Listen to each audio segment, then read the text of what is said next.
करते हैं बीकानेर का मुख्यमंत्री अशोक गहलोत क्या कुछ कह रहे हैं, सुनिए सर। हमारे मंत्री भी हैं और अभी कैबिनेट में चेयरमैन बने गोविंद मेघवाल जी, गौरी बाटी जी, लक्ष्मण प्रभाकर जी, महेंद्र गहलोत जी, यशपाल गहलोत, सियाज साहब, पितामणि, लखन मेघवाल साहब, केवल रहमान साहब, मुलाराम मेघवाल, मनोज दीक्षित, भाई चंद्रवाल, दयानंद मूल, भागीरथी केजरीवाल, कला जी, दीन धन्यवाद जी और तमाम उपस्थित भाई और बहनों, नौजवान साथियों, मुझे बहुत खुशी है कि आज एक तरफ तो बीकानेर भुजिया पापड़ परिवार है जो अपना अपना पॉपुलर देश के अंदर के नाम से उनके साथ समाज की बात हुई, छात्रों से बात हुई, अच्छा लगा मुझे। मिशन 2030 ये मिशन बहुत समझ कर लॉन्च किया हम लोगों ने। इसी बहाने इतने प्रोग्राम कर रहे राजस्थान के अंदर, राजस्थान वो राज्य राजस्थान नहीं रहा पहले। धन्यवाद जी और तमाम उपस्थित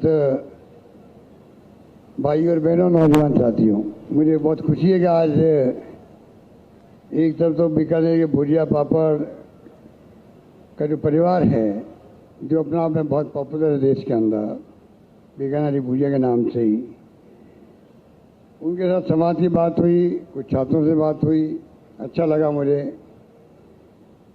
मिशन 2030 ये मिशन एक सोच समझ के लॉन्च किया हम लोगों ने। इसी बहाने इतने प्रोग्राम चल रहे राजस्थान के अंदर।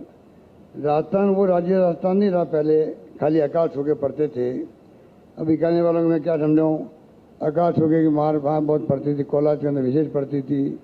हम लोग 40 साल से आ रहे हैं यहाँ पर।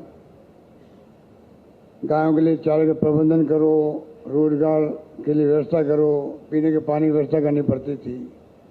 धीरे धीरे समय के साथ में कई बदलाव हुए, ट्यूबवेल खुलने लग गए, चारे का प्रबंध होने लग गया, बरसात का मानसून का मिजाज बदल गया। और सबसे बड़ी बात है, डॉक्टर मनमोहन सिंह जी, सोनिया गांधी जी ने जो कानून बनाए महात्मा गांधी के नाम से नरेगा, वो नरेगा ने क्रांति कर दी देश के अंदर। शिक्षा का अधिकार दिया, भोजन का अधिकार दिया, 2 रुपये किलो गेहूँ, 3 रुपये किलो चावल, सूचना का अधिकार दिया। ये जो बदलाव आया है, तो हमने सोचा कि क्यों नहीं हम लोग एक मिशन के रूप में चलें। हर राजस्थानी सोचे मेरा सपना क्या है।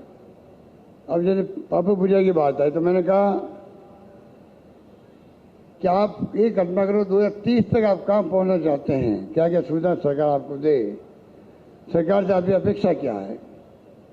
एक प्रोफेसर है, डॉक्टर, इंजीनियर, छात्र, युवा, महिला, हर नागरिक सोच सकता है कि मेरा सपना है 30 तक मेरे क्षेत्र में ही होना चाहिए, मेरे प्रोफेशन में होना चाहिए। उसी डॉक्यूमेंट जो बन रहा है वो आधार बन जाएगा।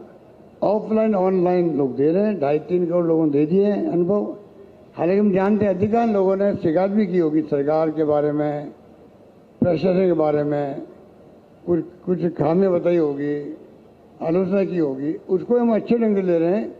इसी बहाने हमें फीडबैक मिल रहा है कि क्या क्या तरह की कमियां सरकार के अंदर हैं, जिला प्रशासन के अंदर है, क्या सामाजिक कमी है प्रशासन के साथ में, क्या सोच है हम लोगों के बारे में, आम लोगों की, और जो सुझाव देने प्रोफेशनली दे रहे हैं उनको हम यूज करेंगे आने वाले वक्त के अंदर। डॉक्यूमेंट बना के किस प्रकार से सरकार जो है शिक्षा में, स्वास्थ्य में, पानी की योजनाओं में, बिजली के उत्पादन में, सोशल सिक्योरिटी के अंदर, रोड्स के अंदर 1.5 लाख किलोमीटर सड़कें बन रही राजस्थान के अंदर बन रही है। और मुझे खुशी है कि राजस्थान में कोई कमी काम नहीं हुए है। हमारे यहाँ राजस्थान बदल गया। अब सारी प्रीमियर संस्थाएं जो है देश की राजस्थान में आ चुकी है। IIT, IIM, IIIT, AIIMS Jodhpur में आ गया, विश्वविद्यालय खुल गए, पहले 6 थे, 6 विश्वविद्यालय थे पहले राजस्थान में। जब मैं पहली बार आपके आशीर्वाद से मुख्यमंत्री बना 98 के अंदर, सिर्फ 6 थे। हमने अलाउ किया प्राइवेट सेक्टर को। पहले हमारे बच्चे जाते थे पूना, महाराष्ट्र, कर्नाटक जाते थे। आज करीब 100 विश्वविद्यालय बन गए, राजस्थान में बन चुके हैं। कॉलेज 250 कॉलेज खुले थे 70 साल के अंदर। हमने अभी 5 साल में 310 कॉलेज नए खोल दिए। 130 कॉलेज महिलाओं गर्ल्स के उसके अंदर है। और ये कह दिया जाए 500 लड़कियाँ पढ़ेगी स्कूल में, वहाँ कॉलेज बना दिया जाएगा। तो शिक्षा में तवज्जो दे रहे हैं, आदाब और रचना में तवज्जो मिल रही है। पॉलिसी आप देखिएगा, हर चीज़ की पॉलिसी बन चुकी है। तो इसलिए मैंने कहा कि इन्वेस्टमेंट कैसे आए राजस्थान के अंदर, उसका अलग पॉलिसी है। लघु उद्योग प्रोत्साहन योजना अलग है, सोलर की अलग पॉलिसी है, इलेक्ट्रिकल व्हीकल की पॉलिसी बना दी हमने, हैंडीक्राफ्ट की अलग पॉलिसी है। सरकार बनते हुए हमने एमएसएमई उद्योगों के लिए कि पहले 3 साल था, 5 साल किया। 5 साल तक सरकार को आने की जरूरत नहीं। छोटे उद्योगों को, एमएसएमई को, वो अपना काम धंधा शुरू कर सकते हैं। पूरे देश में उसकी तारीफ हुई थी। उसका हमने एक्ट बना दिया असेंबली के अंदर। टूरिज्म पॉलिसी बना दी हमने, एग्रो प्रोसेसिंग पॉलिसी बनाई है, एग्री बिजनेस है, एग्री एक्सपोर्ट पॉलिसी बनाई है। अब ये तमाम पॉलिसी बन गई है, उसका लाभ कैसे पहुंचे आप तक, उस पर मैं समझता हूँ कि काम करने की जरूरत है। और मैं उम्मीद करता हूँ कि जो माहौल बना राजस्थान के अंदर, उसके आधार पर कई कानून हमने पास किए हैं। 25 लाख का बीमा हिंदुस्तान में कहीं नहीं है हेल्थ के लिए।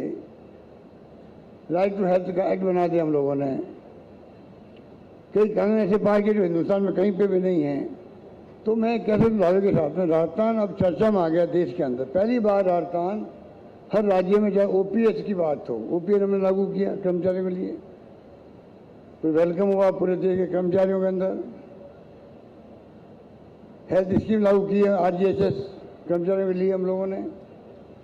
तो जितने हमने फैसले किए हैं वो फैसले चर्चा में है हर राज्य में। वहाँ की सरकारें अपने वहाँ पर मैनिफेस्टो बनाते वक्त में उनको काम ले रही है, लागू करने की कोशिश कर रही है। इस प्रकार से राजस्थान पहली बार देश में चर्चा में भी आया है। और राजस्थान स्कीमों को केंद्र सरकार को सोचना पड़ता है, चाहे कोरोना प्रबंधन हमारा हो, उसमें भी आपको मालूम है भीलवाड़ा मॉडल हमारा देश में दुनिया तक पहुंच गया। और तो WHO ने तारीफ करी उसकी, इतना शानदार मैनेजमेंट हमने किया। दवाएं की जरूरत थी तो चार्टर प्लेन किए हम लोगों ने। क्या हमने ऑक्सीजन कमी आई, आपको मालूम कितने लोग मर गए ऑक्सीजन कमी से दिल्ली के अंदर भी। राजस्थान में किसी को नहीं मरने दिया। तो कहने का मतलब है कि राजस्थान अब वो स्थिति में पहुंच गया, हम आगे जंप कर सकते हैं। आज राजस्थान आर्थिक रूप से काफी आगे बढ़ रहा है।